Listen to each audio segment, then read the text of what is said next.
শিক্ষামন্ত্রী পদত্যাগে নিট আন্দোলনের অবসান, মোদীকে নিয়ে আপত্তিকর পোস্টের বিরুদ্ধে দিল্লি পুলিশের কঠোর অ্যাকশন। এক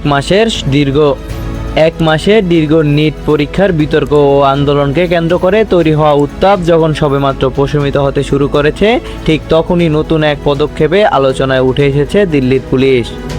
সামাজিক যোগাযোগ মাধ্যমে প্রধানমন্ত্রী নরেন্দ্র মোদীকে লক্ষ্য করে ছড়িয়ে পড়া অশালীন ও আপত্তিকর পোস্টের বিরুদ্ধে জোরদার বিশেষ অভিযান শুরু করে দিয়েছে পুলিশ প্রশাসন।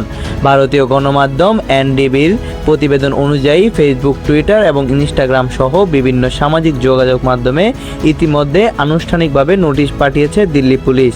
চিহ্নিত করা আপত্তিকর ভিডিও, পোস্ট ও মন্তব্যের সিংহভাগই ইতিমধ্যে সোশ্যাল মিডিয়া প্ল্যাটফর্মগুলো থেকে সরিয়ে ফেলা হয়েছে।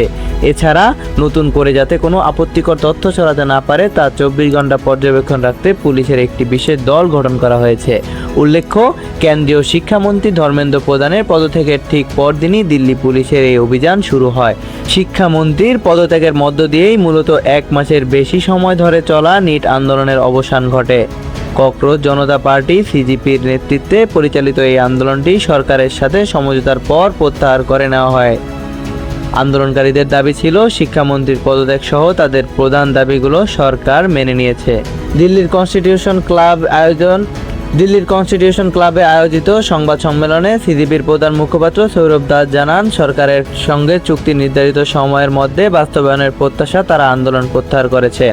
সরকার আন্দোলনকারীদের বিরুদ্ধে দায়ের করা মামলা প্রত্যাহার ও আত্মহত্যাকারী পরীক্ষার্থীদের পরিবারকে ক্ষতিপূরণ দিতে নীতিগতভাবে সম্মত হয়েছে বলে দাবি করে সংগঠনটি। তবে আন্দোলন প্রত্যাহারের পরও সিজিপি নতুন কিছু দাবি উত্থাপন করেছে।